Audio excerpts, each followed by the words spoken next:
చరిత్రలో కొంతమంది వ్యక్తులు ఉంటారు. ఒక తరాన్ని మనం చూసినప్పుడే మా తరం ఎలాంటిదంటే వాళ్ళు విశ్వాసంలో నిలిచి వారికి ఉన్న కష్టాలు కానీ సత్యం కోసం నిలబడి వాళ్ళ జీవితాలని ముగించిన తరం మనం చూస్తాం. అప్పుడప్పుడు మనం అనుకుంటాం కదా, ఏమంటామంటే ఒక గొప్ప తరం వెళ్ళిపోయింది, ఒక మంచి తరం వెళ్ళిపోయింది అంటాం కదా. యెహోషువ కాలంలో మనం గమనించినప్పుడు ఆ తరము వారందరూ పితరుల యొద్దకు చేర్చబడి అనే మాట మనకి వింటాం కదా. అంటే యెహోషువ కాలంలోని ప్రజలు ఎలా ఉంటారంటే వాళ్ళు దేవుడు చెప్పిన మాటలకు తూచా తప్పకుండా అనుసరిస్తూ కనాను దేశాన్ని ఖచ్చితంగా దనేశారు, స్వతంత్రించుకొని వెళ్ళిపోయారన్నమాట. ఆ తర్వాతి తరం వచ్చిన తరం ఎలాంటిదంటే దేవుడు కానీ దేవుని ప్రేమ కానీ సత్యం కానీ ఏమీ అవ్వల వాళ్ళకి. దేవుని యొక్క జీవ లక్షణాలు కానీ ఏవి కూడా అవ్వకుండా పాపంలో కొనసాగుతూ దేవుణ్ణి మర్చిపోయిన స్థితి మనం చూస్తాం. మనం గమనిస్తాం కదా, ఎప్పుడప్పుడు అంటాం అనమాట, ఏమనంటే వాళ్ళ నాన్న బాగుండేవాడు వీడు చెడిపోయాడు, లేదా వాళ్ళ తాత బాగుండేవాడు వీడు చెడిపోయి అంటాం కదా. అలాగే బైబిల్లో ఒక గొప్ప తరం ఉంది, ఆ తరం వెళ్ళిపోయింది.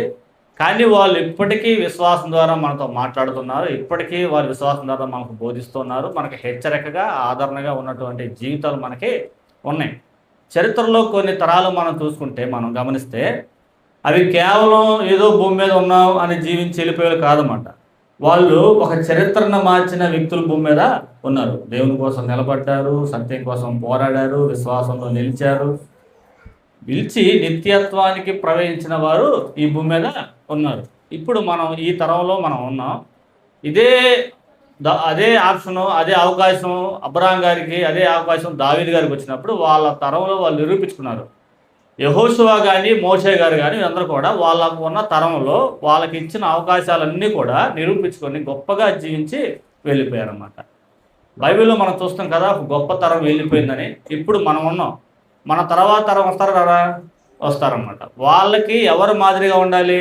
మనం మాదిరిగా ఉండాలన్నమాట. కాబట్టి ఒక గొప్ప తరం వెళ్ళిపోయింది.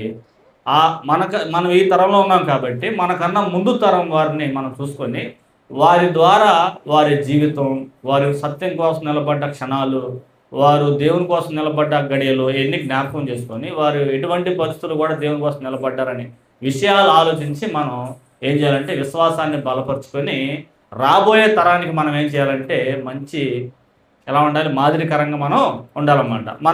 మనం ఎప్పుడు కూడా అబ్రహాము, ఇస్సాకు, యాకోబు లేదా మన ముందు జీవించినటువంటి మనతో పాటు మనకన్నా కొద్దిగా ముందోళ్ళు ఆయన చాలా మంచివాడు, ఆయన చాలా సాత్వికుడు అనుకుంటాం కదా. ఒక తరం వెళ్ళిపోయినప్పుడు ఇంకొక తరం పడుతూ ఉందన్నమాట. తరానికి ఒకడు దేవుడు నిలబెడుతూనే ఉంటాడు. ఆ వాక్యం, ఆయన ఆదరణ, ఆయన ప్రోత్సాహం, ఆయన అనుగ్రహం ప్రతి మనిషికి ఉంటూనే ఉంటుంది. కానీ కొందరు దాన్ని పొందుకొని కూడా మంచిగా జీవించడానికి సమయం ఉండి, మంచిగా జీవించడానికి అవకాశం ఉండి కూడా దాన్ని కోల్పోతున్న వారు చాలామంది ఉన్నారు. అవకాశం ఉంది అతనికి, కానీ జీవించడానికి అతను ఆసక్తి చూపుకోవడం మనం చూస్తాం అన్నమాట. ఎలాంటి తరం వెళ్ళిపోయింది? గొప్ప తరం అంటే ఎవరు? అసలు గొప్ప అంటే ఏంటి అంటే, ఒకప్పుడు దేవుని ఆజ్ఞలంటే ఎంతో ఆనందంతో అనుసరించే వాళ్ళు భూమి మీద చాలామంది ఉన్నారు. 112వ కీర్తన మనం ధ్యానించినప్పుడు మనం పాఠంలోకి వెళ్ళిపోతున్నాం. 112వ కీర్తన మనం ధ్యానించున్నప్పుడు 112వ కీర్తన ఒకసారి చూద్దాం అందరూ. 112వ కీర్తన 12వ వచనం మనం 1-2 చూస్తే 112వ కీర్తన, యెహోవాను స్తుతించుడి, యెహోవా యందు భయభక్తులు గలవాడు ఆయన ఆజ్ఞలను బట్టి అధికముగా ఆనందించేవాడు ధన్యుడు. ఎవరు ధన్యుడు? ధన్యత అంటే ఏంటి? ఆస్తిపాస్తులు ఉండటం ధన్యత, పిల్లలు ఉండటం ధన్యత, లేకపోతే ఇంకేదన్నా అనారోగ్యం రాకుండా ధన్యత, అవి ధన్యతే. వాటన్నిటికంటే మించింది ఏంటిది? మించింది ఏంటంటే యెహోవా ఆజ్ఞల పట్ల ఆనందించేవాడు ధన్యుడు అన్నమాట. మాట చూడండి ఎంత బాగుందో. యెహోవాను స్తుతించుడి, యెహోవా యందు భయభక్తులు గలవాడు ఆయన ఆజ్ఞలను బట్టి అధికముగా ఆనందించేవాడు ధన్యుడు అన్నమాట. అంటే ఒకప్పుడు కాలాన్ని మనం గమనించినప్పుడు నువ్వు చొక్కా విప్పి బాహు చాపి సువార్తను ప్రకటించినప్పుడు ప్రకటించారు లేదా? ప్రకటించారు. మేక చర్మం వేసుకొని, గొర్రె చర్మం వేసుకొని దరిద్రులై ఉండి కొండలో నివసించారు లేదా? నివసించారు. కారణం ఏంటి? ఆజ్ఞలు. దేవుని ఆజ్ఞ కొరకు బ్రతికినప్పుడు మనుషులకి ఏమొస్తున్నాయి? కష్టాలు వస్తున్నాయి, ఇబ్బందులు వస్తున్నాయి. కానీ జీవించే వారికి ఎలా ఉంది? ఆనందంగా ఉంది. మీరు యెషయా గారి గురించి చదివినప్పుడు వస్త్రాలు లేకుండా ఇసుకలో లేకపోతే ఎడారిలో లేకపోతే రోడ్డు మీద చెప్పులు లేకుండా వాకింగ్ చెప్పాలి. ఎందుకు ఇలా చెప్పాలి అంటే ఎందుకు చెప్పాలి? ఇదిగో మీరు బబులోను చెరకి ఇలాగే వెళ్తారు అని చెప్పాలన్నమాట. ఇప్పుడు ఈ విషయంలో యెషయా గారికి అది దేవునిచ్చిన ఆజ్ఞ. ఆనందంతో చేయాలా, బాధతో చేయాలా? అంటే ఇప్పుడు ఆయనకు ఆనందం కలిగిందా, బాధ కలిగిందా? ఇప్పుడు దేవుడు ఒక మాట చెప్పినప్పుడు సువార్త ప్రకటించడానికి వెళ్ళాలి. సువార్త ప్రకటించడానికి నేను వెళ్ళలేని నా కొళ్ళలో నా పిల్లలు నా భార్య లేకపోతే నా కుటుంబం అనుకుంటాం. అది దాటి ముందుకు వచ్చాడా? ఓకే, వచ్చాడనమాట. సరే, ఎలా వెళ్ళాలి? ఇదిగో బట్టలు లేకుండా వెళ్ళాలి. ఎందుకు బట్టలు లేకుండా వెళ్ళాలి? ఇదిగో యూదులు పాపం చేస్తున్నారు, ఇశ్రాయేలీయులు పాపం చేస్తున్నారు, వీళ్ళు పాపం ఇంతే కొనసాగితే వీళ్ళు కూడా నీలాగే వెళ్తారని దృష్టాంతం నిన్ను ఉంచాను, నువ్వు వెళ్ళి చెప్పు అని అన్నమాట. నో ఆప్షన్ ఇంకంతే, ఇంక వేరే ఆప్షన్ ఏం లేదన్నమాట. ఇప్పుడు యెషయా గారికి ఈ ఆజ్ఞ అంటే నిజంగా ఒక తరం ఉందండి. ఆ గొప్ప తరం ఎలాంటిదంటే దేవుని ఆజ్ఞ చేపితే అది ఎలాగున్నా సరే అది ఆనందంతో అనుసరించే ప్రజలు ఉన్నారు పాత నిబంధన కాలంలో. ఆ గొప్ప తరాన్ని మనం కోల్పోతున్నాం. ఇర్మియా గారిని ఎన్నిసార్లు బురద గుంతలు వేసినా, కొరడాలతో కొట్టినా, ఇబ్బందులు పెట్టినా మళ్ళీ వెళ్ళి పెందలాడే వాక్యం చెప్పే వ్యక్తి ఎవరు? ఇర్మియా గారు. ఏంటి అంటే ఒకటే యెహోవా ఆజ్ఞలందు ఆనందించేవాడు, అధికముగా ఆనందించేవాడు ధన్యుడు. ఈరోజు మనం క్వశ్చన్ వేసుకున్నాం, మనం ప్రశ్నించుకున్నాం, దేవుని ఆజ్ఞల పట్ల మనకి ఏం ఆనందం ఉంది? మనం నిజంగా చేయకపోతే మనం ఆనందం తీసుకున్నాం, బాధ తీసుకున్నాం. దాన్ని ఏదైనా ఆజ్ఞ దేవుని మనకి ఇచ్చినప్పుడు అది మనం చేస్తుంటే అది మనకు ఏమైందంటే ఓకే, మనకి ఆసక్తి ఉంది అన్నమాట. చేయకపోతే మనం వాటి పట్ల ఏం చేయట్లా, ఆనందించట్లా. కానీ ఇర్మియా కాలంలో ఒక మాట ఉందన్నమాట. 23వ అధ్యాయం ధ్యానించినప్పుడు ఇర్మియా గ్రంథం 23వ అధ్యాయం తీయండి. ఇర్మియా గ్రంథం 23వ అధ్యాయం తీయండి. ఇర్మియా గ్రంథం 23వ అధ్యాయం ధ్యానించినప్పుడు ఇర్మియా గ్రంథం 23వ అధ్యాయం 34 వచ్చింది చూడండి. ప్రవక్తయే కానీ, యాజకుడే కానీ, సామాన్యుడే కానీ యెహోవా భారమును మాట ఎత్తినవాడు ఎవరైనాను వారిని బట్టి వాని ఇంటి వారిని నేను దండించదనమాట. అంటే ఏ మాట వచ్చింది? ఇప్పుడు ఇర్మియా గ్రంథంలో ఏ మాట వచ్చింది? యెహోవా భారము అనే మాట వచ్చిందన్నమాట. యెహోవా భారము, యెహోవా ఆజ్ఞలు భారమే. దేవుడు భారమా? దేవుడు మనకి ఏమిస్తున్నాడు? వర్షం, ఆహారం, జీవం, ప్రాణం, పిల్లలు, గాలి, ఇవన్నీ ఎవరు సృష్టికర్త? దేవుడు. అవన్నీ ఇస్తూ దేవుడు ఆజ్ఞలు చెప్పినప్పుడు యెహోవా భారము అంటనమాట. ఎవరెవరు అంటున్నారు చూడండి. 34 వచ్చినాం. ఒకటి ఎవరు? ప్రవక్తే కానీ. ఎవరు? దేవుని వాక్యం బోధించాల్సిన ప్రవక్తలు, ప్రజలను సరిచేయాల్సిన ప్రవక్తలు చెబుతున్న మాట ఏంటి? యెహోవా భారము. అబ్బో, దేవుని వాక్యం చాలా కఠినంగా ఉంది. అప్పుడప్పుడు మనం వాక్యం చెప్పినప్పుడు వాక్యం బెడిసి కొట్టింది, వాక్యం మరీ గట్టి చెప్పారు, మా కోసం చెప్పారు, వాక్యం మా గురించి చెప్పారు అనుకున్నప్పుడు అప్పుడు వాళ్ళ ఫీలింగ్ ఏంటంటే చెప్పనా, ఇదే ఏంటిది? భారం. భారం అవ్వబట్టి ఏమైంది? కష్టం అనిపిస్తుంది అన్నమాట. భారం లేకపోతే లేదన్నమాట. 5 కేజీలు పట్టుకొని పోవడం భారం అనిపించదు అన్నమాట. అదే 10 కేజీలు 5 కేజీలు చెప్పినప్పుడు అది చెప్పినవాడు పట్ల ఏం చేస్తాం మనం? ఇసుకించుకుంటాం. ఈ పనికి మనవాడు ఎప్పుడు నాకు నాగుతారు పనులు అంటూ ఉంటాం అన్నమాట. మనకి భారం కానప్పుడు మంచోడు, ఇంద్రుడు, చంద్రుడు అంటామన్నమాట. భారం అయినప్పుడు తిడతా ఉంటాం అన్నమాట. ఇప్పుడు ఎవరికి భారమైంది? ప్రవక్త. దేవుని వాక్యాన్ని బోధించే ప్రవక్తకి ఏమైంది? భారమైంది. చూడండి, మీలో ప్రవక్తయే కానీ, యాజకుడే కానీ. యాజకుడు ఏం చేయాలి? యాజక ధర్మం చేసి ప్రజలకు బలు అర్పించి, నాయన ఎక్కడి నుంచి పాపం చేయబాకు, నీ కొరకు మళ్ళీ బలు అర్పించావు, జాగ్రత్తగా బ్రతుకొని చెప్పాల్సిన యాజకుడు యెహోవా భారం. నిజంగా యెహోవా ఆజ్ఞలు కఠినమైనవా? యెహోవా ఆజ్ఞలో కాదు, కానీ ఇలా కఠినమైందన్నమాట. సామాన్యుడే కానీ యెహోవా భారమును మాట ఎత్తిన వాడు ఎవడైనాను నేను వాని ఇంటి వారు నేను దండించను. అయితే యెహోవా ప్రత్యుత్తరం ఏది? యెహోవా ఏం చెబుతున్నాడు అని మీరు ఏం పొరుగువానితోనూ సహోదరులతో ప్రశ్నింపలను. యెహోవా భారమును మాట మీరు మీట జ్ఞాపకం చేసుకునవద్దు. జీవము గల మన దేవుని మాటలను సైన్యం అధిపతి దేవుని యెహోవా మాటలను మీరు అపార్థము చేస్త్రీ కాగా ఎవని మాట వానికే భారమగును. మీ మాటే భారం, మీ మాటలే భారం, ఎవరి మాటలే మీకే భారం, కానీ దేవుడు భారం కాదన్నమాట. నిజంగా దేవుని ఆజ్ఞల పట్ల ఆనందించే తనం వెళ్ళిపోయిందండి. పిల్లగాడిని బలి అంటే ఏం ఆలోచించాలి అబ్రహం గారు? రక్తం వచ్చిద్దేమో, పేగులు బయటకు వస్తాయేమో, కళ్ళు ఉడతాయేమో, తలకాయ బయట పడిద్దేమో, ఏం ఆలోచించాలా? దేవుని వాక్యం వాక్యం వాక్యం నిజంగా గొప్పతరం వెళ్ళిపోయిందండి. నిజంగా అది గొప్పతరం వెళ్ళిపోయిందన్నమాట. అదే మనమైతే మనం పిల్లల్ని సండే స్కూల్కి తేము, దేవుని వాక్యం నేర్పం, పిల్లల్ని మంచి క్రమశిక్షణ పెంచం, అప్పుడే అంటాం, ఇవన్నీ అంటాం అన్నమాట. కానీ వాళ్ళు ఇప్పుడు కూడా ఒక్కసారి దేవుడు చెప్పిన మాటకి ఎక్కడా కూడా వ్యతిరేకత చేసినట్టుగా లేరు అన్నమాట. ఆ తరం అలా ఉంది. ఈ తరం మనం ఎలా ఉంటున్నాం? దేవుని ఆజ్ఞ మన ముందున్నప్పుడు, మాట్లాడుతున్న దేవుడు అయినప్పుడు మన స్పందన ఎలా ఉంది? యెహోవా ఆజ్ఞల పట్ల అధికముగా ఆనందించేవాడు ధన్యుడు. అది అన్ని తరాలకి వచ్చేదన్నమాట. ఒక గొప్ప జనరేషన్ మనం కోల్పోయాం, కానీ వాళ్ళు మనకు మాదిరిగా ఉన్నారు. వాళ్ళు విశ్వాసం ద్వారా బ్రతికే ఉన్నారు. ఓకే, అంటే బట్టలు లేకపోయినా సువార్త చెప్పాలి అన్నప్పుడు ఏ భయం, ఏ సిగ్గు, ఏ మనకెందుకులే ఇసుక్కోవడం లేకుండా మంచిగా వెళ్ళి సువార్త ప్రకటించాడంటే దేవుని ఆజ్ఞ అంటే ఎంత అతనికి ఉంది, ఎంత ఆసక్తి ఉంది, ఎంత గౌరవం ఉంది, ఎంత మర్యాద ఉంది. కానీ ఇప్పుడు దేవుని ఆజ్ఞ అంటే మా గురించే వాక్యం చెప్తున్నారు, మా గురించే చెప్పారు అన్నమాట. మమ్మల్ని చులకంగా చూడట్లేదు, మాకు ప్రాధాన్యత ఇవ్వట్లేదు, మేము సంఘంలో మాకు అంత ఇదిగా ఇవ్వట్లేదు అనే ఫీలింగ్లో ఉన్నారు కొంతమంది. కానీ ఆ తరాన్ని మనం జ్ఞాపకం చేస్తున్నప్పుడు చాలా మంచిగా జీవించిన వారు ఉన్నారన్నమాట. చివరికి మనం తీర్పులోకి వచ్చేవి ఇవే. మనం ఎలా జీవించామో, ఎలా బ్రతుకుతున్నామో, వేటిని అనుసరిస్తున్నామో, లేకపోతే ఏవి కలిగి లోపల ఉన్నామో, ఇవే మనం మంచిగా సరే చెడైనా సరే మన లోపల ఉండిద్దన్నమాట. దాన్ని మనం ఒకరోజు వ్యక్తపరచాల్సి వచ్చిందన్నమాట. చూడండి, చెడుని మనం లోపల నుంచి తీస్తే అది ఒకరోజు ప్రమాదం అన్నమాట. చెడును చంపేయాలి లోపల. అందుకే చంపమని చెప్పాడు కొలసీ పత్రికలో.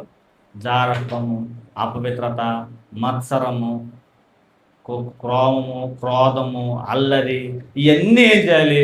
చంపాలన్నమాట. దేవుని ఆజ్ఞలకి ఎంత గొప్ప విషయం అంటే ఇన్ని ఇబ్బందులు వచ్చినా సరే ఆజ్ఞలను బాగా పాటించిన వారు ఉన్నారన్నమాట. చూడండి, మోషే అనే నాయకుడు మీకు తెలుసు కదా. మోషే నాయకుడు ఆయన గోల్ ఏంటంటే, ఆయన దేవుడు పిలిచిన పిలుపు ఏంటంటే ఇశ్రాయేలీయుల్ని కనాను దేశం వరకు ఏం చేయాలి? నడిపించాలి. ఈ మధ్యలో ఒక తప్పు జరిగింది. బండతో మాట్లాడడం అంటే ఫస్ట్ కొట్టమన్నాడు, కొట్టాడు. రెండోసారి ఏమైంది? వేమరపాటు ఇసుకిచ్చారు, జరిగింది. మాట్లాడమంటే కొట్టాడు. ఇప్పుడు పనిష్మెంట్ ఏంటి? నువ్వు కనాను దేశం పోకూడదు. ఒక బాధ లేదు. చూడండి, ద్వితీయోపదేశకాండం చూడండి. ద్వితీయోపదేశకాండం మనం ధ్యానించినప్పుడు 3వ అధ్యాయం చూడండి. ద్వితీయోపదేశకాండం 3వ అధ్యాయం 21 వచనం.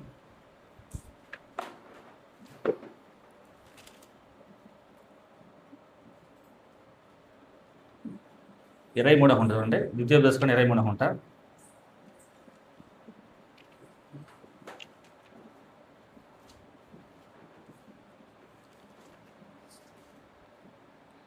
సారీ తప్పు నేను అనుకాను.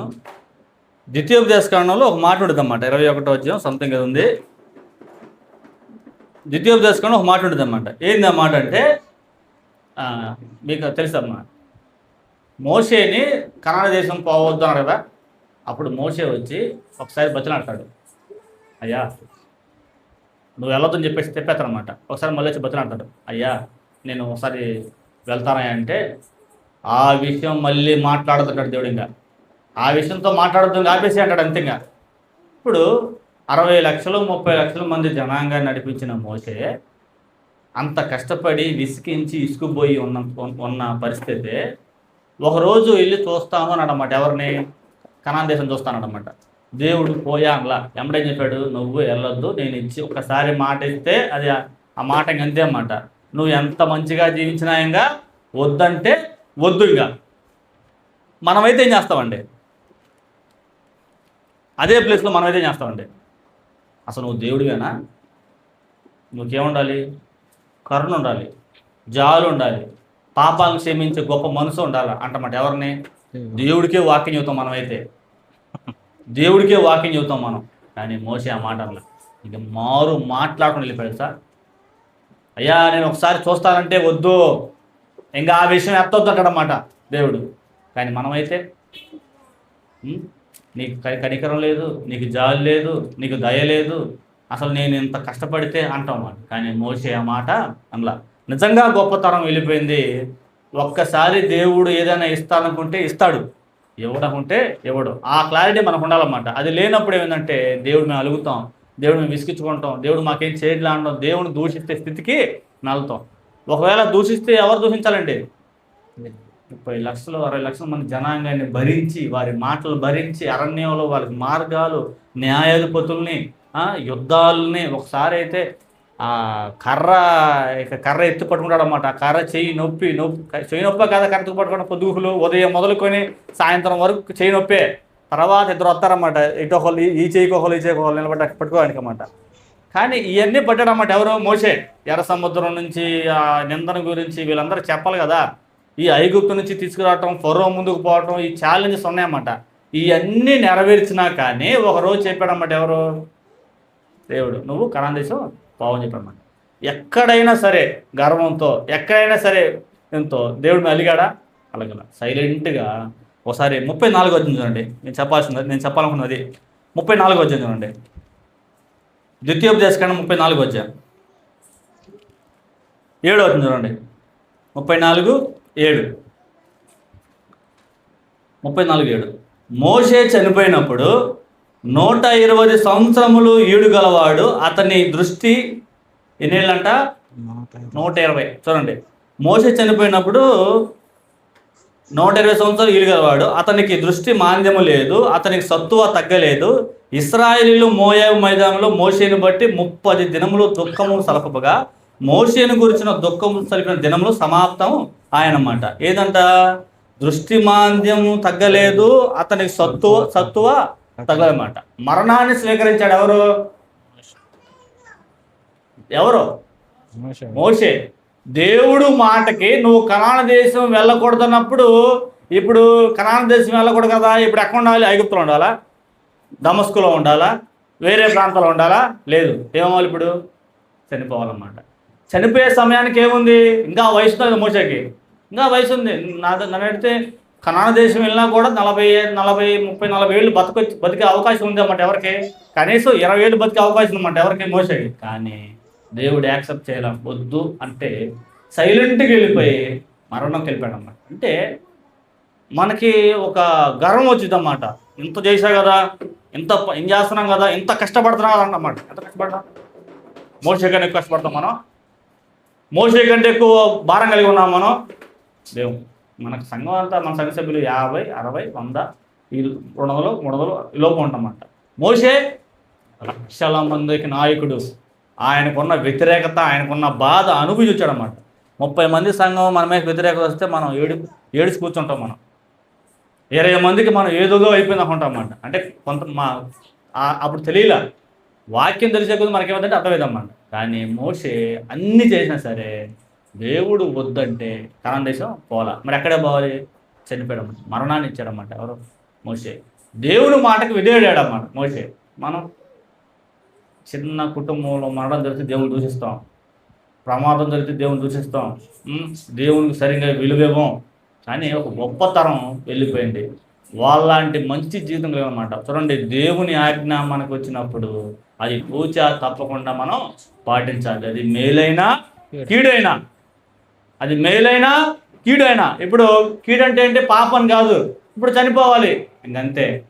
మన ఇంట్లో మరణం సంభవించింది, మనకి కీడు అది. కానీ అతనికి విశ్రాంతి. చనిపోయిన వానికి ఏంటిది?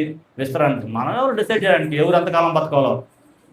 చక్రవర్తి అయినా, మహారాజు, సర్వాధికారి, ఆయన ప్రాణాన్ని పుట్టిస్తాడు, ప్రాణాన్ని తీసేస్తాడు. ఆ హక్కు ఎవరికి ఉంది? ఆయనకి ఉందన్నమాట. కానీ ఈ తరంలో మనం నేర్చుకోవలసిన విషయం ఏంటంటే, దేవుని ఆజ్ఞలు మనకు భారం అవ్వకుండా మనం జీవించాలి.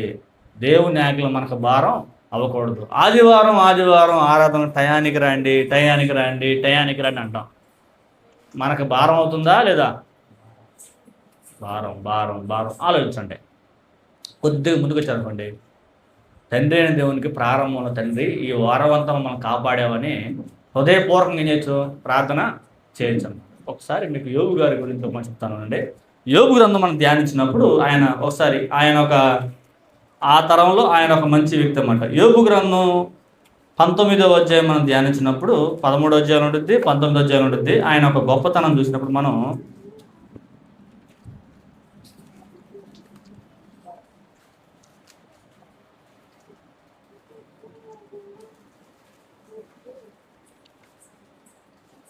13:15 చూడండి. 13:15 యోబు గారు అంటున్న మాట చూడండి. ఇదిగో ఆయన నన్ను చంపినను నేను ఆయన కొరకు కట్టి పెట్టుకుంటున్నాను అన్నమాట. ఎవరు మాట్లాడుతున్న వ్యక్తి? యోబు గారు. యోబు గారికి ఉన్న గొప్పతనం ఏంటి? ఆ గొప్పతనంలో ఉన్న గొప్ప లక్షణం ఏంటంటే సమస్తము కోల్పోయాడు. మంచివాడేంటి కోల్పోయాడా? చెడ్డవాడేంటి కోల్పోయాడా? యోబు గారు మంచివాడేంటి కోల్పోయాడా? చెడ్డవాడేంటి కోల్పోయాడా? మంచివాడేంటి కోల్పోయాడు అన్నమాట. ఏ మంచితనం ఉంది? యథార్థవంతుడు, సత్యవంతుడు, చెడుతనాన్ని విసర్జించిన వాడు. ఈ 3 లక్షణాలు వరకు ఉన్నాయి యోబు గారికి ఉన్నాయన్నమాట. 1 మాట్లాడితే యథార్థంగా మాట్లాడతాడు, 2 సత్యం కోసం నిలబడతాడు, 3 చెడును దూరంగా పెట్టిన వ్యక్తి అన్నమాట. అలాంటి మంచి వ్యక్తికి ఏమొచ్చినాయి? శోధనలు వచ్చినాయి, కష్టాలు వచ్చినాయి అన్నమాట. ఎలాంటి కష్టాలు? కుమారులు చనిపోయారు. ఆస్తి పోయిందా? పోయింది. పనులు పోయిందా? సరేలే అమ్మంటే అనారోగ్యం అరికాళ్ళు మొదలుకొని నడినెత్తిన వరకు వచ్చి ఇబ్బంది పడతానమాట. ఒక్కడే చిల్ల పెంకి కూర్చొని అన్నమాట. అలాంటి సమయంలో 3 స్నేహితులు వచ్చారు. ప్రాణ స్నేహితులు, గుర్తుపెట్టుకోండి, ప్రాణ స్నేహితులు 3 వచ్చారన్నమాట. అప్పుడు నువ్వు పాపం చేశావు, నీ పిల్లలు పాపం చేశారేమో, వాళ్ళు పాపం చేశారేమో. మన మైండ్ ఒకసారి మనం కూడా సిచ్యువేషన్ వెళ్తాం. నీకెందుకు కలిగింది చెప్పను ఇదంతా? మొన్న నేను కింద పడ్డా, నేను బలిసి కింద పడ్డా. ఆడ స్పీడ్ బ్యాగ్ వచ్చినప్పుడు చూసా, మిస్ అయింది. రెండోసారి పోతున్నా. మేము టీ తాగుతూ మాట్లాడుకుంటూ సరదాగా వెళ్తున్నాం అన్నమాట. కింద పడ్డామాట. ఆయన వచ్చాడు, నువ్వు కింద పడ్డామంటే ఏదో పాపం, గుండెలు పగిలి నాకైతే. ఏ స్పీడ్ అంటే దేవుడు స్పీడ్ బ్యాగ్ని పెడతాడా? అంటే మనుషులు ఎలాంటి ఆలోచనలు ఉంటాయి చూడండి. ప్రాణాన్ని ఇస్తాం దేవుని కొరకు, ప్రాణాన్ని ఇవ్వాలి మనం దేవుని కొరకు. అదేందా ఈ మైండ్ మనకి ఏమంటుంది అంటే, నిజమేనేమో, అమ్మో దేవుడు పెడతాడు, దేవుడు అది చేస్తాడు, ఇట్ట భయపడి దేవుడు లోపడకూడదు. నిజంగా దేవుడు లోపడాలంతే. వ్యాధులు రోగాలు వస్తాయి, అది మనకి కాయ పండితే ఏమైంది? రాలిపోయిద్ది అన్నమాట. నువ్వు చిన్న వాటికి దేవుడిని కొట్టడం, ఆయనకు అంత పని, చాలా పని ఉంది ఆయనకి. అదేనా ప్రపంచాన్ని పరిపాలన. అటు పరదేశి, ఇటు పరలోకం, ఇటు మనం, మొత్తం ఆయన చేతిలో ఉందన్నమాట. కానీ మనుషులు ఇలాంటి అనమాట. అప్పుడు యోబు చెప్పిన మాట, యోబు స్నేహితుల్లాగా కొంతమంది ఉంటారన్నమాట. కాబట్టి మీరు అన్నిటికీ నిజంగా కొన్ని గాయాలు దేవుని వల్లే అవుతాయి. గాయముంచే దెబ్బలు అవి చెడుతనాన్ని పోగొడతాయి. జారి పడితేనో, బకెట్ జారి పైన పడితేనో, లేదా ఇంట్లో పడితేనో, వీటి గురించి కాదు. మనం కొద్దిగా ఒకసారి అంటే ఆలోచనలు ఉండటం వలన కింద పట్టమో, రోడ్డు మీద పట్టమో, లేదా జరగటమో, లేదా ఎదుటి సైన్ రాపట్టమో ఏదో జరిగింది. అంత మాత్రాన భక్తులు చనిపోయారు యాక్సిడెంట్లే. భక్తులు బైబిల్ చరిత్ర కూడా చాలామంది ఆసహాయాలని బాగా పరిగెత్తాడు అన్నమాట. బాగా పరిగెత్తి కత్తెర పడితే అయిపోయాడు. కొన్ని యాక్సిడెంట్లు జరుగుతాయి. అది జరిగినప్పుడు ఏంటంటే ఓకే మనకి ఎంతవరకు రాసి ఉందని వెళ్ళిపోకుండా. యోబు గారు కూడా వచ్చి ఊరకు శోధిస్తున్నారు అన్నమాట. అప్పుడు చెప్పిన మాట్లాడుతున్నాండి, ఇదిగో ఆయన నన్ను చంపినను నేను ఆయన కొరకు కనిపెట్టుకొనుచున్నాను, ఆయన సన్నిధిని నా ప్రవర్తన న్యాయమని రుజువు పడుతును. ఆ మాట అంటలు తీసుకోండి. దేవుని సన్నిధిలో నా ప్రవర్తన న్యాయం ఉంది, నేను రుజువుపరుచుకుంటామంట. ఇప్పుడు కోర్టు ఉందా? కోర్టులో నేను తప్పు చేయలేదని చెప్పొచ్చు. ఇప్పుడు మీరు ఎగ్జాంపుల్, ఒక హత్య జరిగింది. హత్య జరిగిన చోట మీరున్నారు అక్కడ. పోలీసులు తీసుకెళ్ళి మిమ్మల్ని లోపల వేశారన్నమాట. వాయిదాకు రమ్మన్నారు, లేకపోతే కోర్టుకు రమ్మన్నారు అన్నమాట. మీరు ధైర్యంగా చెబుతారా? మీరు నిరూపించుకోరా? నేను తప్పు చేయలేదు, నేను ఆ టైం కొట్టుకెళ్ళినప్పుడు వాళ్ళు చంపుకుని నేను అక్కడ ఉన్నాను అని చెప్పరా? అలాగా ఒకరోజు మనకేముంది? తీర్పు ఉందమ్మా. ప్రతివాడు క్రీస్తు న్యాయపీఠం ఎదుట ప్రత్యక్షం కావాలన్నమాట. ఆ ప్రత్యక్షం అయినప్పుడు మనం ఏం చెప్పాలంటే ఈ మాట చెప్పాలన్నమాట. ఏ మాట? ఆయన సన్నిధిని నా ప్రవర్తన న్యాయమని రుజువుపడుతుంది. నువ్వు రుజువుపరచగలవా? మనం రుజువుపరచగలమా? మన ఆలోచనలు బాగున్నాయని చెప్పగలమా? మన హృదయం బాగుందని చెప్పగలమా? మన ప్రవర్తన బాగుందని చెప్పగలమా? అని చెప్పాలి. మంచివాడికి కష్టాలు వస్తాయి, చెడ్డవాడికి కష్టాలు వస్తాయి. అవి దేవుని చేతుల్లో ఉంది. కానీ మనం సాధించాల్సిందంటే ఈ మాట, నీ సన్నిధిలో నా ప్రవర్తన న్యాయంగా ఉందని పౌలు చెప్పాడు అన్నమాట. మంచి పోరాడుతున్నాడు అన్నమాట. దావీదు చెప్పాడు, నేను వెళ్ళిపోతున్నాను, లోకులందరూ పోవు మార్గమున నేను అన్నమాట. గొప్ప తరం వెళ్ళిపోయింది. కానీ మనం చిన్న వాటి కాడ అరుచుకుంటూ గొడవలు పడుతూ ఇది చేసుకుంటూ ఉన్నమాట. ఏం చెప్పగలవు? నీకు ఇచ్చిన పిల్లల గురించి లెక్క చెప్పగలవా? నీకు ఇచ్చిన ఆరోగ్యం గురించి లెక్క చెప్పగలవా? నీకు ఇచ్చిన తలాంతులు లెక్క చెప్పగలవా? మనం లెక్క చెప్పాలన్నమాట. మనకిచ్చిన తలాంతులు ఇచ్చాడనమాట. దేవుని పనిలో నీ కుటుంబానికి తలాంతులు ఇచ్చాడనమాట. వాడికి మనం లెక్క చెప్పాలి. మనకిచ్చిన పిల్లల్ని పెంచి పోషించి సంరక్షించి వారు దేవునిలో నిలబెట్టే గొప్ప బాధ్యత మనకే ఉంది. అడుగుతారు రోజు, ఏదయ్యా నీకు పిల్లల్ని ఇచ్చారు కదా, ఏది? నీకు ఆయుష్ ఇచ్చా కదా, ఏది? నీకు జీవాన్ని ఇచ్చా కదా, ఊపిరినిచ్చా కదా, ప్రాణాన్ని ఇచ్చా కదా, ఇన్ని సంవత్సరాలు ఇచ్చా కదా, ఏది? అడుగుతారన్నమాట. ఇప్పుడు ఏం చెప్తాం? ప్రతివాడు క్రీస్తు న్యాయపీఠం మీదట ప్రత్యక్షం కాలం అంట. ఆ రోజు కనుక మనం భయపడ్డామంటే అయిపోయింది. ధైర్యంగా వెళ్ళాలి దేవుని సన్నిధికి. ధైర్యంగా వెళ్ళాలంటే చూడండి, ఎగ్జామ్ హాల్కి కొంతమంది భయపడుతూ వెళ్తారన్నమాట, కొంతమంది స్లిప్పులు పెట్టుకు వెళ్తారన్నమాట, కొంతమంది వేరే పేపర్ లీక్ అయితే వెళ్తారన్నమాట. కానీ కొంతమంది ధైర్యంతో వెళ్తారు. పెన్ను ఒక్కటి తీసుకెళ్ళిపోతారు, ఇంకంతే, ఎక్కడ చూడరు, ప్రశాంతంగా స్నానం చేస్తారు, రెడీగా వెళ్తారు, ఫ్రెష్గా వెళ్తారన్నమాట, సక్క వెళ్తారన్నమాట. ధైర్యం. ఒకరి మీద ఆధారపడాలా, ఒకరి మీద పడవాలా. అలాగే మనకి భూమి మీద ఎగ్జామ్ జరుగుతున్నాయి. పాపం ఏ రూపంలో మనకు రావచ్చు. అది వచ్చినప్పుడు చాలా జాగ్రత్తగా మనం బ్రతకాలి. ఒకరోజు మనం చెప్పాల్సిన మాట ఇదన్నమాట, డైలీ చెప్పాల్సిన మాట.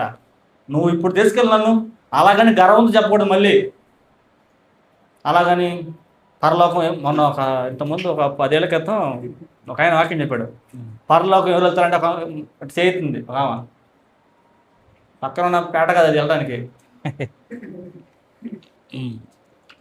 ఎత్తిందరు మాయనమే. అంటే ఆ నమ్మకం అనేది అలా, అది అమ్మటే అది చెప్పకూడదు. అది ఎప్పుడంటే ఎంతో పనిచేసి అలసిపోయి పరిచర్యలో, ఒక లేడీస్ అయితే పరిచర్యలు అలసిపోయి మీటింగ్స్ కొరకు ఆ పని ఈ పని వంట పని యాచి మీటింగ్ మేము చేస్తాం అని చెప్పినప్పుడు అప్పుడు కూడా ఏం దేవుని కృప అంటే వెళ్తానండి అని చెప్పాలమ్మా. గర్వంతో లోపల చెప్పుకోవచ్చు. మళ్ళీ నేను వెళ్తాను, అది దక్కిద్ది అనమాట. కొంతమంది చూడండి, మార్కులు వస్తాయంటే వస్తాయిలే, పాస్ అవుతారు అంటారు అన్నమాట. కానీ వాళ్ళకి ఏమవుతాయి మార్కులు? 500 దాడతాయి. ఓరక 500 వస్తాయి, వాళ్ళకి అసలు రావు. 600 కనవుతాయి, వాడికి రావన్నమాట. సైలెంట్గా ఉండి వస్తే పాస్ అవుతాలే అని అడుగు, వాడికి బాగవుతాయి అన్నమాట. కాబట్టి గర్వం చెప్పకూడదు అన్నమాట. కానీ మన ప్రవర్తనని దేవుని సన్నిధిలో లెక్క చెప్పాలి. ఆ లెక్క చెప్పేటికి మనం బ్రతకాలన్నమాట. ఇది నాకు రక్షణార్థమగును అన్నమాట. ఇన్ని కష్టాలు వచ్చినా సరే యోబు గారు ఎలా జీవించారండి? ఒకసారి 19:14 చూడండి. 19:14 నా బంధువులు నా యొద్దకు రాకై ఉన్నారు, నా ప్రాణ స్నేహితులు నన్ను మర్చిపోయి ఉన్నారు, నా ఇంటి దాసీలు జనులు నన్ను అన్యునిగా ఎంచెదరు, నేను వారి దృష్టికి పరదేశనై ఉన్నాను, నేను నా పనివాని పిలువగా వాడేమీ పలుకునున్నాడు. అంటే ఇది చాలా బాధ అండి. ఇప్పుడు యోబు గారు ఒకప్పుడు ఏముంది, ఆస్తి సంపద ఉన్నప్పుడు ఆయన దగ్గర ఉన్నారు, పనులు ఉన్నారు కదా, ఉన్నారన్నమాట. ఇప్పుడు వాళ్ళని రారా అంటే పనుడు ఎమ్మడెత్త రాశాడు, అయ్యారు చెప్పండి అనమాట. ఇప్పుడు యోబు గారి పరిస్థితి ఏంది? అనారోగ్యం వచ్చింది, పిల్లలు పోయారు, అన్నీ పోయినమాట. ఇప్పుడు పనోడిని పిలిస్తే ఏమవుతున్నాడు? వాడు ఏం మాట్లాడదంట. 1, 2 నా బంధువులు నా యొద్దకు రాకున్నారు. ఎలా ఉన్నావు, బాగున్నావా అని రాకున్నారు అన్నమాట. ఎప్పుడు? అనారోగ్యం వచ్చినప్పుడు. అన్నీ బాగున్నప్పుడు నువ్వు ఎవరుకున్నావు, మా పెదనానే అనేవాళ్ళు అన్నమాట. ఇప్పుడు ఉంటారన్నమాట. అన్నీ బాగాలేనప్పుడు ఎవరు దగ్గర రారన్నమాట. ప్రాణసేతులను మర్చిపోయినారు, నా ఇంటి దాసీలు జనులు నన్ను అన్యునిగా ఎంచనమాట. ఒకప్పుడు మన దగ్గర పనిచేసిన వాళ్ళు, యోబు దగ్గర పనిచేసిన వాళ్ళు ఏమంటారంటే దాసీలు అన్యుని, అంటే ఆయన ఎవరో పోరాడబడలే అనుకున్నారన్నమాట. ఒకప్పుడు జీతం తీసుకొని, అంటే గుర్తుపెట్టుకోండి, మనం ఏదో ఆరోగ్యంగా ఉన్నాం కాబట్టి అందరం అనుకుంటాం కదా, మనకు అనారోగ్యం వచ్చిందనుకో మనల్ని ఎవ్వరు లెక్క చేయరన్నమాట. తెలుసా? ఎవ్వరు లెక్క చేయరు. కాబట్టి మనకు ముఖ్యం ఎవరు?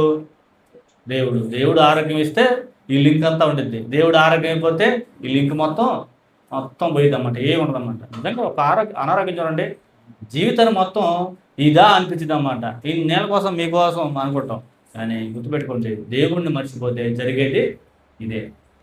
కానీ యోబు చెప్తున్న మాట ఏంటంటే, ప్రాణాన్ని ఇస్తా దేవుని కొరకు, ప్రాణాన్ని ఇస్తా అన్నాడు అన్నమాట. ఆలోచించండి, ఒక గొప్ప తరం మనకు ముందు వెళ్ళిపోయింది. ఆయన ఆజ్ఞలన్నా కష్టాలు వచ్చి నిలబడ్డారు, విశ్వాసంలో స్థిరులై ఉన్నారు, ఇబ్బందులు వచ్చినాయి, పిల్లలు చనిపోయారు, అనారోగ్యం వచ్చింది, చెల్ల పెంకుతో రోడ్డు మీద గీసుకునే పరిస్థితులు వచ్చినాయి అన్నమాట. అయినా కానీ దేవుణ్ణి విడిచిపెట్టలేం. మనం ఎందుకు దేవుని సన్ని నిర్లక్ష్యం చేస్తున్నాం? మనం ఎందుకు దేవుని యొక్క ఆరాధన నిర్లక్ష్యం చేస్తున్నాం? మనం ఎందుకు దేవుని యొక్క ప్రేమను, అనుగ్రహాన్ని మనం విడిచిపెడుతున్నాం? మనం ఎందుకు దేవుని యొక్క ఆజ్ఞలో 100% ఎందుకు పాటించలేకపోతున్నాం అని ఆలోచిస్తే మనలో నిర్లక్ష్యం ఉంది. మనం దేవుని ఆజ్ఞని ఆనందంగా అనుసరించినప్పుడు మనకి మంచి కలుగుద్ది. మనకి ఎవ్వరు శత్రువులు వద్దు, మనందరితో మంచిగా ఉంటే దేవుడు ఖచ్చితంగా మనల్ని దీవిస్తాడు, ఖచ్చితంగా దీవిస్తాడు. అలాంటి తరం మనకు ఉండుతాం, అలాంటి తరంలో మనం ముందుకెళ్దాం అన్నమాట. ఇది ఎగ్జాంపుల్ ఏంటంటే, ఒకవేళ మన జీవితంలో ఏమైనా పొరపాట్లు పాపం జరిగినా సరే, దావీదు చాలా గొప్పడండి. మనం అనుకుంటాం దావీదు పాపం చేశాడు అనమాట. చేశాడు. దావీదులో మారు మనసు మనకుందా? అసలు అన్న మాట తెలుసా, నీ పరిశుద్ధాత్మను నా యుద్ధం నుంచి తీసివేయమని అనమాట. ఏ కాలంలో?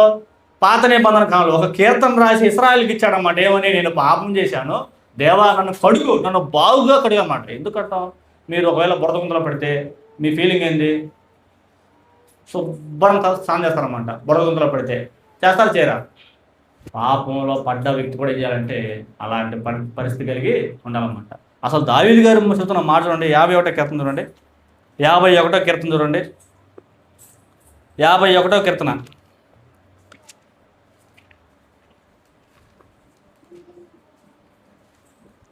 51వ కీర్తన 11వ చూడండి, 10వ. దేవా, నా యందు శుద్ధ హృదయం కలుగు చేయము, నా అంతరంగంలో స్థిరమైన మనసును నూతనముగా పుట్టించము, నీ సన్నిధి నుండి నన్ను త్రోసివేయకము, నీ పరిశుద్ధాత్మ నా ఎదురు నుంచి తీసివేయకము అనమాట. నిజంగా మంచి గొప్ప లక్షణం అనమాట. మనం నేర్చుకోవాల్సిన గొప్ప లక్షణం ఏంటంటే, తప్పు చేసినప్పుడు పశ్చాత్తాపడటం మనం నేర్చుకోవాలి. తప్పు చేసినప్పుడు దేవుని దగ్గర, దేవుని సన్నిధిలో మోకరించడం మనం నేర్చుకోవాలి. దావీదు గారు చూడండి, దావీదు గారి గురించి ఎంత మంచిగా ఉన్నాడో. ఒక కీర్తన రాశాడు చూడండి, 51వ కీర్తన 12వ చూడండి, 10 అనమాట. దేవా, నా యందు శుద్ధ హృదయమును కలుగు చేయము, నా అంతరంగంలో స్థిరమైన మనసును నూతనంగా పుట్టించును. ఒక్కోసారి చంచలత్వం, దేవుల్లో ఏమున్నావులే, ఏముంటే ఏం ఉపయోగంలో ఉంటామని లోపల అనిపించింది. అది స్థిరత్వం కాదన్నమాట. ఎప్పుడు స్థిరంగా ఉండాలి, ఎప్పుడు మంచిగా ఉండాలమ్మా అని జీవించాలి మనం. అలా జీవించాలంటే మన పాపాలు ఒప్పుకుంటూ ఉండాలన్నమాట. ఇప్పుడున్న తరంలో తప్పును తప్పుగా చెబితే అంగీకరించే వాళ్ళు ఉన్నారా? అస్సలు లేరన్నమాట. కానీ దావీదు గారు అంటే, నీ సన్నిధి నుంచి నన్ను త్రోసివేయకము అంటే, పాపం చేస్తే దేవుని సన్నిధి నుంచి దూరం అవుతామన్న భావన ఎవరికి ఉంది? దావీదు గారికి ఉందన్నమాట. మనం పాపం చేస్తే దేవుని సన్నిధి నుంచి దూరం అవుతామన్న అవగాహన ఎవరికి ఉండాలి? నిజంగా వాళ్ళు గొప్ప తరమే. అలాంటి తరం వెళ్ళిపోయిందన్నమాట. ఈరోజు వ్యభిచారాలు చేస్తూ 2-3 భార్యలు కలిగి ఆరాధనలు చేస్తూ ఎలా పడితే అలా జీవించి, లంచాలు తీసుకొని ఎలా పడితే అలా జీవించి ప్రభురాత్రి భోజనం ఇచ్చేవాళ్ళు ఉన్నారు, పాపం చేసేవాళ్ళు ఉన్నారు, కానీ పరిశీలన చేసేవాళ్ళు ఎవరు లేరన్నమాట. నిజంగా దావీదు ఎంత మంచి హృదయం చూడండి, ఎంత మంచి హృదయం అయితే, దేవా నన్ను బాగుగా కడుగుము, నీ సన్నిధిని నన్ను బాగుగా కడుగుమన్నాడంటే ఎంత గొప్ప వ్యక్తి అండి ఆయన. మన జీవితం మనం ఎప్పుడు కూడా దేవుని కొరకు మనం బ్రతకాలి. మన ఆలోచనలు ఇవన్నీ కూడా దేవుని కొరకు అనుసరించి మనం జీవించాలన్నమాట. దావీదు చెడ్డాడు, మంచోడే. చూడండి, బాగా నచ్చండి. ఒక మంచివాడైన దావీదు పాపం చేసినప్పుడు దాన్ని కప్పిపుచ్చుకోవాలా, దాన్ని అంతే వదిలేయాల, రహస్యంగా చేశాడన్నమాట. రహస్యంగా వదిలేయాలన్నమాట. ఒక కీర్తన రాసి, దేవా నన్ను బాగుగా కడుగమంట. మనం బురద గుండలో పడ్డప్పుడు, లేదా మనకి ఏమన్నా వేరేది అంటుకున్నప్పుడు మనం శుభ్రంగా ఏం చేస్తాం? స్నానం చేస్తాం. పాపం కూడా మనకు అలాంటిదే. మనం కడుక్కోవాలి, మనం ప్రార్థన చేయాలి. ప్రార్థన చేయకుండా మనం అలాగే జీవిస్తే అది ఎవరికి నష్టం? మనకే నష్టం. ఎవరండి ఈ రోజుల్లో తప్పును తప్పుగా చెబితే అంగీకరించేది ఎవరు లేరు. కానీ ఎవరు చెప్పకపోయినా సరే ఒక కీర్తన రాసి ఇచ్చాడన్నమాట. 51వ కీర్తన దావీదు అన్నమాట. పశ్చాత్తాప్తుడై నీ పరిశుద్ధాత్మను నా యుద్ధం నుంచి ఏం చెప్పాడు? ఈరోజు పరిశుద్ధాత్మ ఉన్న వ్యక్తి ఏం చేస్తాడంటే పరిశీలించుకుంటాడు అన్నమాట. పరిశుద్ధాత్మ లేని వ్యక్తి ఏమి పరిశీలించుకోడు, ఎలా పడితే అలా జీవిస్తూనే ఉంటాడు. ఇది తప్పు, ఇది ఒప్పు, నేను ఇలా జీవించకూడదు, ఇలా జీవించాలనే అవగాహన ఉండదు. మనందరం కూడా అలాగే జీవించాలి. ఒక గొప్ప తరాన్ని మనం కోల్పోయాం. ఎన్ని కష్టాలు వచ్చినా సరే యోబు గారు ఏం చేయాలా? దేవుణ్ణి ప్రాణాన్ని ఇస్తా అని చెప్పాడు అన్నమాట. ఎంత ఇబ్బంది వచ్చినా సరే మోషే గారు ఏం చేయాలా? కనాను దేశం వెళ్ళొద్దు అంటే ఏమైనా మాట్లాడా? ఏం మాట్లాడాల, అంతే మౌనంగా గారికి వెళ్ళిపోయాడు, మరణానికి వెళ్ళిపోయాడు అన్నమాట. అంటే దేవుని ఆజ్ఞల పట్ల మనం ఏం చూపించాలి? ఆనందం చూపించాలన్నమాట. ఆనందంగా ఏం చేయాలి? ఆయన ఆజ్ఞలను పాటించాలి. ఆనందంతో మనం ఏం చేయాలి? ఆయన ఆజ్ఞలను గైకోవాలన్నమాట. యెహోవా ఆజ్ఞల పట్ల ఆనందించేవాడు ధన్యుడు అన్నమాట. ఇప్పుడు ఇర్మియా కాలంలోకి ఏమైపోయిందంట? యెహోవా భారము భారము భారం అయిపోయిందన్నమాట. మన పిల్లలు మనకు భారమా? కాదు. మన బండి మనకు భారమా? కాదు. మన సెల్ ఫోన్ మనకు భారమా? కాదు. కానీ ఎవరి మాటలు భారం? దేవుని మాట. అబ్బో, పాపం చేయకూడదు, దేవుని సన్నిధికి రావాలి, అలా మాట్లాడకూడదు, ఇలా మాట్లాడకూడదు అనుకున్న వాడికి ఏంటిది? భారం భారం భారం మాట. నిజంగా దేవుని ఆటలు మనకు భారం అయితే మన జీవితం శూన్యం అన్నమాట. మనందరం కూడా ఎలా జీవించాలి? మంచి తరాన్ని మనం కోల్పోయామన్నమాట. నిజంగా దావీదు పాపం గురించి చాలామంది గొప్పగా చెబుతారు అన్నమాట. దావీదు చాజీది అన్నమాట. నిజంగా దావీదు అంత జీవితం మనకుందా? కొంతమంది అయితే లేదు. ఒక అమ్మాయి పాపం చేసింది. అమ్మా నువ్వేం బాధపడబాకమ్మా, దావీదు లాంటి వాడు ఏం చేశాడు అంటే ఏంటది? దావీదు ఏ పరిస్థితిలో చేశాడు, దావీదుకున్న గొప్ప మనసు ఏంటి, దావీదు అంతకుముందు జీవితం ఏంటి, దాని తర్వాత మారు మనసు పొందిన విషయం ఏంటి? అమ్మ దావీదులో మారు మనసు పొందమ్మా, ఏం మాట్లాడతాం? అసలు ఏం అర్థమైంది మనకి? ఎలాంటి పరిస్థితిలో పాపం చేసి వచ్చింది దావీదు?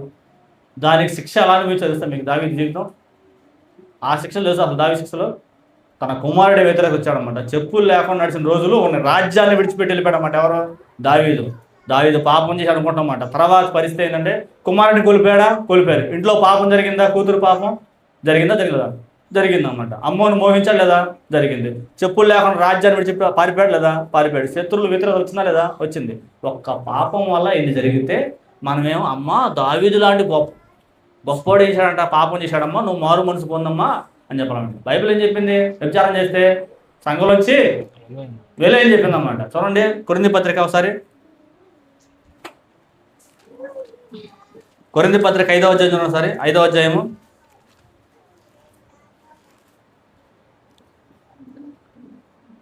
9వ వచనం. 5:9 లేకపోతే ఫస్ట్ కానీ 5వ అధ్యాయం. మీలో జారత్వం ఉన్నదని వదంతి కలదు, మీలో ఒకడు తన తండ్రి భార్యను ఉంచుకున్నాడట, అట్టి జారత్వము అన్ని జనులైనను జరగదు. ఇట్లుండి మీరు ఒప్పుకుంటున్నారే కానీ ఏమాత్రము దుఃఖపడి ఇలాంటి కార్యము చేసిన వారిని మీలో నుండి వెలివేసిన వారు కాదన్నమాట. అసలు ఏం చేయాలి? వేలేయాలన్నమాట. వీళ్ళేం చేస్తున్నారు? చేసిన తప్పేంది? తండ్రి భార్య అంటే ఏమవుద్ది? పిన్ని అవుద్ది అన్నమాట. తండ్రి భార్య అంటే అలా పిన్నదన్నమాట. అప్పుడు ఉంచుకున్న తర్వాత అతిశయపడుతున్నారు. చూడండి, గర్వంతో ఫీల్ అవుతారు అన్నమాట. కొరింథీ అనే ప్రాంతం చాలా చెడ్డ ప్రాంతం. మీకు పాత నిబంధనలు మనం గమనించినప్పుడు ఈ కొరింథీ ప్రాంతం కామదేవత గుడి ఉండిద్ది అన్నమాట. అందులో 1000 మంది దేవదాసీలు ఉంటారు. ఆ కల్చర్, ఆ ఏరియా పరిస్థితి అన్నమాట. కొన్ని ఏరియా సొదొమ గొమొర్రా తెలుసుగా మీకు? సొదొమ గొమొర్రా అక్కడ ఉన్న కల్చర్ ఏంటి? జారత్వం, అపవిత్రత, పురుషులతో పురుషులు, స్త్రీలతో స్త్రీలు చేసే కల్చర్ అన్నమాట. అలాగే కొరింథీ అనే ప్రాంతంలో సంఘం ఏర్పడిన తర్వాత అక్కడ ఉన్న మనుషులు, అక్కడ ఉన్న పరిస్థితులు అంటే కామదేవత గుడి ఉంది. అందులో దేవదాసీలు ఉండేవారు. వారు ఎవరైనా పోవచ్చు, ఏమైనా చేయొచ్చు. అది పవిత్రంగా కొలిచేవాళ్ళు అన్నమాట. వాళ్ళు అది తప్పేం కాదన్నమాట. అది ఎక్కడికి వచ్చింది? ఇప్పుడు సంఘంలోకి వచ్చిందన్నమాట. దేవుని సంఘం, జీవం గల దేవుని సంఘంలోకి వచ్చిందన్నమాట. అప్పుడు పౌలు రాస్తూ, మీలో జారత్వం ఉన్నదని వదంతి కలదు, మీలో ఒకడు తన తండ్రి భార్యను ఉంచుకున్నాడట, అట్టి జారత్వము అన్ని జనులైనను జరగదు. ఇట్లుండి మీరు ఉప్పొంగుచున్నారే కానీ మీరంత మాత్రము దుఃఖపడి ఇలాంటి కార్యము చేసిన వాడిని మీలోంచి వెలివేసిన వారు కారు. నేను దేహ విషయమై దూరముగా ఉన్నాను, ఆత్మ విషయమై సమీపంగా ఉండి మీతో కూడా ఉండి ఉన్నట్టుగా ఇట్టి కార్యము చేసిన వాడిని గురించి ఇదివరకే తీర్పు తీర్చి ఉన్నాను. ఏమనగా మన ప్రభు అయిన యేసు దినమందు వాని ఆత్మ రక్షింపనట్లు శరీరేచలు నశించుటకై మన ప్రభు అయిన యేసుక్రీస్తు నామమున మీరును నా ఆత్మయు మన ప్రభు అయిన యేసుక్రీస్తు బలంతో కూడా వచ్చినప్పుడు అట్టి వానిని సాతానుకు అప్పచెప్పాలన్నమాట. ఏం చేయాలంట? ఇదిగో వస్తాడు. నువ్వు వెలేస్తే వాడు మారుమనసు పొందుతాడు, వేలేకపోతే నిజం చెప్పండి ఒక అమ్మాయి కానీ అబ్బాయి కానీ బాప్తిసం పొందిన తర్వాత మళ్ళీ ఆ పాపంలో పడితే అమ్మ ఏం కాదులే అమ్మ, దావీదు పాపం చేశాడు, సంసారం పాపం చేశాడు చెప్పితే శిక్ష మనకు ఉంటుంది అన్నమాట. ముందు మనం ఏం చేయాలి, అర్జెంటుగా రోజు సంఘానికి వెళ్ళిపోయి చెప్పాలన్నమాట. మారు మనసు ఇప్పుడేంది ఈ సంఘాతి ఇంకో సంఘం, అమ్మ రామ్మ అంటారన్నమాట. అమ్మాయి పరిస్థితి ఏంది, లేదా అబ్బాయి పరిస్థితి ఏంది, ఏం చేశాడు, ఎందుకు వాళ్ళ సంఘం చెల్లేశారు, ఏమీ తెలియదు వాళ్ళకి. రా దశం బాగాలి, రా 10%. కానీ దేవుల్లో మనం ఉండం, దేవుల్లో వాళ్ళు ఉండరు అన్నమాట.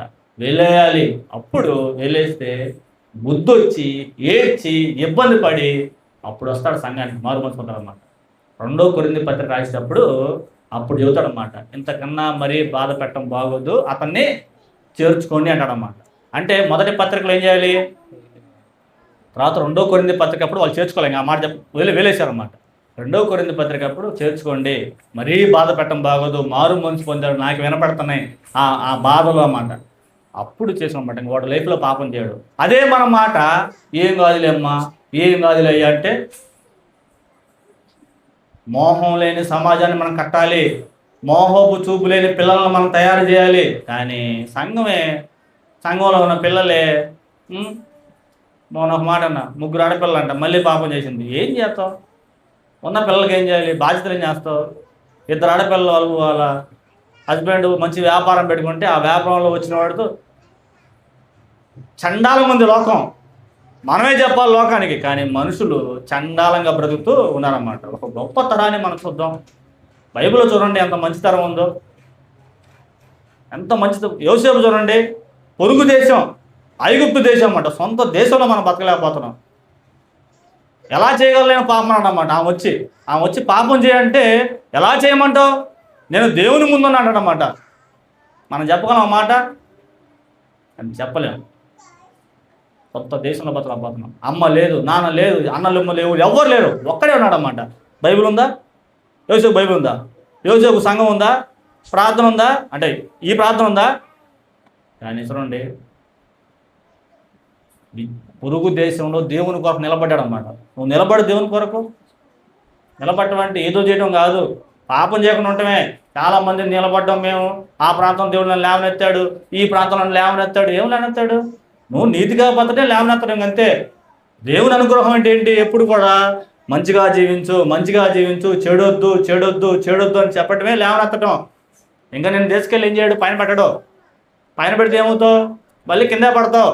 నువ్వు క్రమంగా ఎదగాలి. ఇప్పుడు దావీదు ఒకేసారి రాజు అయ్యాడా, నమ్మకం. ఎక్కడ నమ్మకం, గొర్రెల కాపరి ఏం చేయాలి, గొర్రెలు ఏం చేయాలి, కాపాడన్నమాట. సింహం వచ్చింది ఏం చేశాడు, కాపాడు. ఎలుగుబంటి వచ్చింది చేశాడు, చీల్చాడన్నమాట. ఓకే, ఇలాంటోడు నా ప్రజలను పరిపాలిస్తే నమ్మకం ఉన్నాడన్నమాట.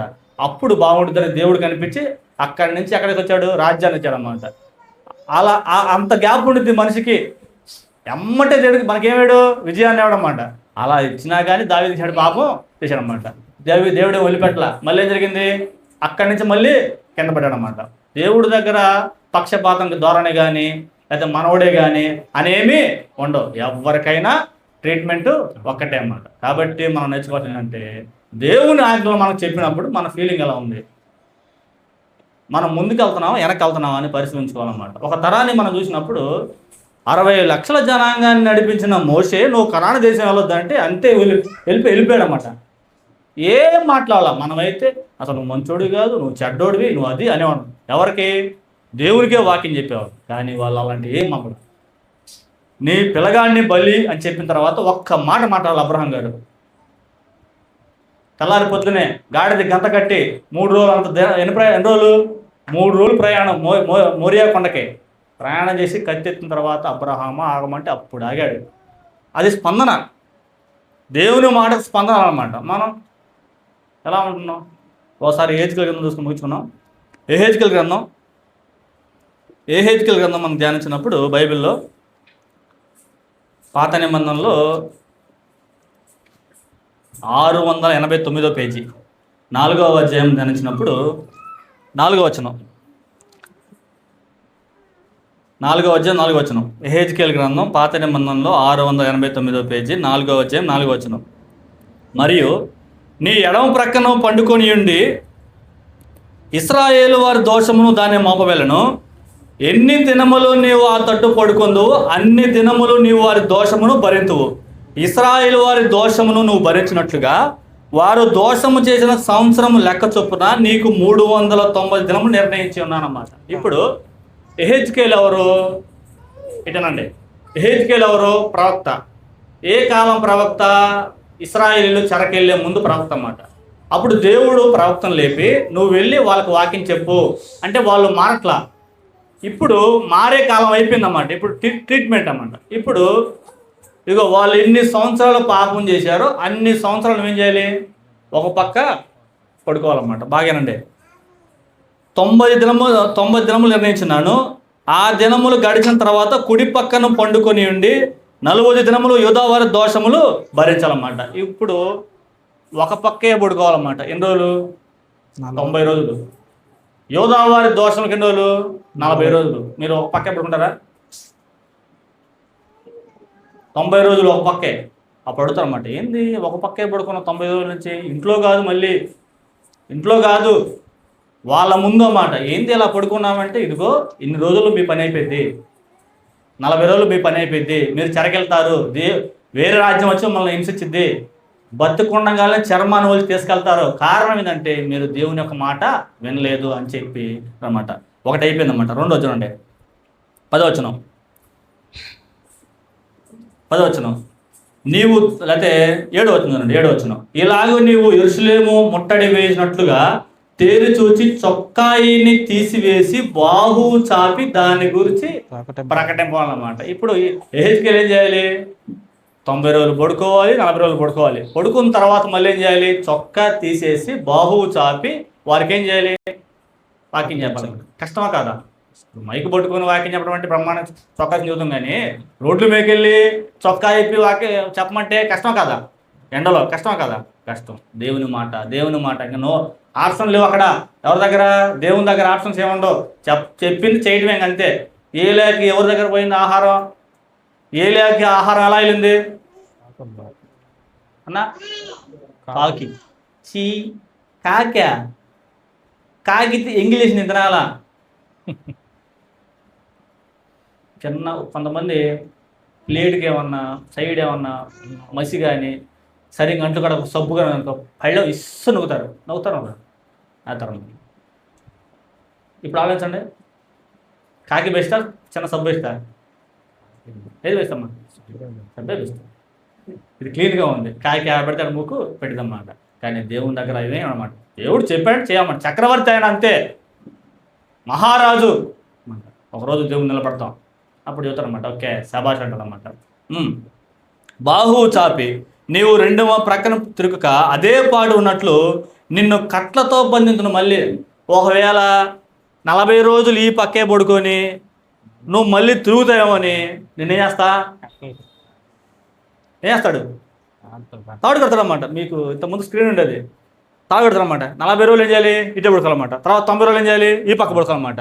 ఒకవేళ నిద్రలో చేస్తుంటే అంటాం కదా, అని అనకూడదు అన్నమాట. కట్లతో నువ్వు ఇట్టంటాం కూడా ఉండదు అన్నమాట. అంత కండిషన్లు ఉంటాయి. కానీ యెహెజ్కేలుకి భారం కాల దేవుని మాట. ఎందుకంటే చెప్పింది ఎవరు? దేవుడు. మనకు చెప్పింది దేవుడు అనుకున్నప్పుడు మనకు భారం అయిద్దా? యెహెజ్కేలు కానీ భక్తులు కానీ ఎలా ఉంటారంటే, మనకు అమ్మ సెంటర్కి వెళ్ళి పాలు పేడదారంటే మనకు భారం అయిద్దా? అవ్వదు. పాలు పేడే అనుకుంటాం మాట. ఎంత టేక్ ఇట్ ఈజీ తీసుకుంటామో యెహెజ్కేలు కూడా దేవుని మాటలే కదా. చొక్కా ఇప్పుతాం, 40 రోజులు పడుకుంటాం, 90 రోజులు పడుకుంటాం, ఇబ్బంది లేదు అంటారు అన్నమాట. అంత ఈజీగా పడతారు వాళ్ళన్నమాట. ఎందుకంటే దేవుడు అంటే వాళ్ళకి ఇష్టం, ప్రాణం ఇస్తారన్నమాట దేవుని కొరకు. మనం ఇస్తామా? సమయం ఇస్తామా మనం అసలు? ఇవ్వం. కానీ వాళ్ళు చూడండి, 9వ వచనం. మరియు నీవు గోధుమలను, యవలను, కాయ ధాన్యములు, చోళ్లను, సజ్జలను, తెల్ల జీలకర్రను తెచ్చుకొని ఒక పాత్రలో ఉంచి నీవు ఆ ప్రక్క మీద పండుకొని దినములు లెక్క చొప్పున రొట్టెలు కాల్చుకుని వలను 390 దినములు నీవు ఇలాగ భోజనము చేయాలన్నమాట. ఇప్పుడు ఏంటి? ఏమి తినాలో అవే అన్నమాట ఇచ్చారన్నమాట. ఏంటిది? మెటీరియల్ ఇచ్చారన్నమాట. ఇవే తిను అన్నమాట. 10వ వచనం. నీవు తూనిక ప్రకారం అనగా దినము ఇంటికి 20 దినముల చొప్పున భోజన పనులను వేళకు ఎప్పుడు 24 గంటలు ఉన్నాయి. గంటకి ఎన్ని అంటామండి? మరి తింటామా? ఆకలి అయితే పొద్దున తింటాం, 10ంటికి ఒకసారి స్నాక్స్ తింటాం, మధ్యాహ్నం తింటాం, 3ంటికి తింటాం, మహా అయితే 4ంటికి తింటాం, వద్దు అంటాం మనం. ఏం చేయాలంట?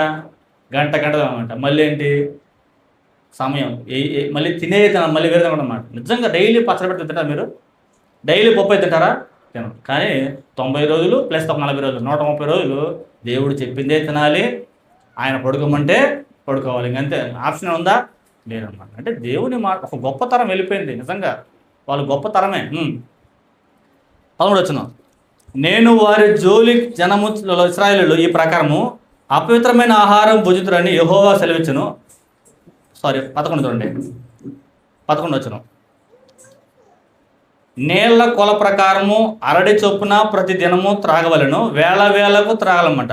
ఎవరు అపము చేసి వారు భుజించుటగా దానిని మనుషుల మలంతో కాల్చి భుజించవలను. అర్థమైందండి? ఇప్పుడు దాకా చెప్పాడన్నమాట. ఏమని? అప్పాలు చేయాలని చెప్పాడన్నమాట. దాన్ని దేంతో కాల్చాలంటే ఇప్పుడు మనుషుల మలంతో కాల్చి. కష్టమా కాదా? కష్టమే. ఎందుకు చెప్పాడు ఏని మాట? ఎందుకు చేయాలి ఏంటంటే, ఇదిగో మీరు దేవుని మాట వినకపోతే మీ జనాంగం మొత్తం వేరే ప్రాంతం చేయాల్సిన పరిస్థితే. మిమ్మల్ని అక్కడ అలా చేస్తారు, మీకు దొరికేవి ఇవే అక్కడ. ఇదిగో మీ పరిస్థితి ఎలా ఉంటుంది, మీరు అక్కడ తినేది మలంతో తింటారు మీరు అని చెప్పాడన్నమాట. అవి చెప్పడానికి ఏజ్కేల్ చేసిన పాత్ర ఉన్నమాట. కానీ నిజంగా గొప్పతరం అండి. ఎక్కడ కూడా దేవుడు చెప్పిన మాటకు వ్యతిరేకంగా అన్నమాట. అప్పుడు చెప్పాడన్నమాట, నేను ఎప్పుడు చిన్నప్పటి నుంచి అలా చేయలేదయ్యా, నేను తినలేదంటే ఓకే, మనుషుని మలం వేరుగా నీకు ఎద్దు మలమును ఇస్తాను అన్నాడన్నమాట. ఓకే అని దాన్ని కాల్చుకుతారన్నమాట. ఎందుకు నువ్వు ఇలా తింటున్నావు అంటే, ఇదిగో మీరు అశ్షూరు చెరకెళ్తున్నారు, మీరు బబులోని చెరకెళ్తున్నారు, మీ పరిస్థితే, దేవుడు మిమ్మల్ని శిక్షించాడు, మీరు చేసిన పాపం మీ మీదకి వస్తుంది అని చెప్తాడన్నమాట. అప్పటికేమైనా మారు మనసు పొందుతారేమో అని చెప్పాడన్నమాట. అప్పటికైనా మారు మనసు పొందారా? పొందరా. చివరికి మారు మనసు పొందనప్పుడు సిద్కియా కళ్ళు ఓడ పీకి తీసుకుపోయారన్నమాట. సిద్కియా ముందే వాళ్ళ కుమారుల్ని చంపారన్నమాట. వీరైతే వచ్చేవారు ఆలోచిద్దాం, ఈ బబులోని చెరకు ఎలా వెళ్ళిపోయారు అని. ఇర్మియా ఒక్కడే కాపాడాడు దేవుడు. ఇర్మియా ఒక్కనే కాపాడాడన్నమాట. ఇర్మియాని ఒక వ్యక్తి ద్వారా కాపాడాడన్నమాట. ఎబెద్మెలెక్ అని గుర్తుంటాడు అనమాట. నపంసకుడు, మనం నల్ల జాతి ఉంటాం కదా, నపంసకుడు అన్నమాట. వాళ్ళ ద్వారా ఇర్మియాని కాపాడాడన్నమాట. బాగుంటుంది స్టోరీ అన్నమాట. కానీ ఈ స్టోరీస్ అంతా కూడా దేవుని మాటలు, దేవుడు చెప్పింది తప్ప సొంత ఇష్టాలు, జన సమూహం చేస్తున్నారు కాబట్టి చేయటం అనేది ఏమీ ఉండదు. దేవుడు చెప్పాడా ఖచ్చితంగా చేసేవాళ్ళన్నమాట. దేవుడు చెప్పలేదా దాన్ని ఖచ్చితంగా ఆపేయాలన్నమాట. అందరం కూడా అంతే అన్నమాట. అన్ని తరాల్లో దేవుడు తరం మారుతా ఉందన్నమాట. అబ్రహాం తరం అయిపోయిన తర్వాత ఎవరు వచ్చింది? ఇస్సాకు తరం అయిపోయిన తర్వాత వచ్చింది యోసేపు, యాకోబు, మోషే, ఇశ్రాయేలుడు, యెహోషువ, ప్రవక్తల కాలం, తర్వాత యేసుక్రీస్తు కాలం, అపోస్తుల కాలం. ఈ తరంలో మనం ఉన్నాం. ఈ తరంలో దేవుని ఒక ఆజ్ఞలను మనం పాటించి మంచిగా జీవిస్తే మనకి పరలోకం ఉందన్నమాట. ఇందాక చెప్పాను కదా, యోబు నా ప్రవర్తన నీ సన్నిధి న్యాయమని రుజువుపోతున్నమాట, నేను న్యాయంగా బతికా అని చెప్పాడన్నమాట. ఎవరికి? దేవుడు చెప్పాడు. అంత గొప్ప మనిషి. మనందరం కూడా మన ప్రవర్తన సరిదిద్దుకోండి, మంచిగా జీవించాలని మనం చేసుకుంటాను. ఈ పాఠం ద్వారా నన్ను హెచ్చరించుకుంటూ మీకు ఈ విషయాన్ని తెలియజేస్తూ ముగిస్తూ ఉన్నాను అన్నమాట. కానీ ఒక గొప్ప తరమే పోయింది. నిజంగా చాలా గొప్పవాళ్ళు అన్నమాట. మనం అన్ని చేయలేం, చాలా గొప్పవాళ్ళు. అలాంటి వారిని మనం మాదిరిగా పెట్టుకొని ఈ భూమి యాత్రలో మనం ఈ యాత్రను ముగించి మంచిగా ముందుకు మనం చేసుకుంటూ అందరికీ విజయ్ వచ్చి మిగతా కార్యక్రమాన్ని నడిపించవలసిన ఆహ్వానిస్తూ ఉన్నాను.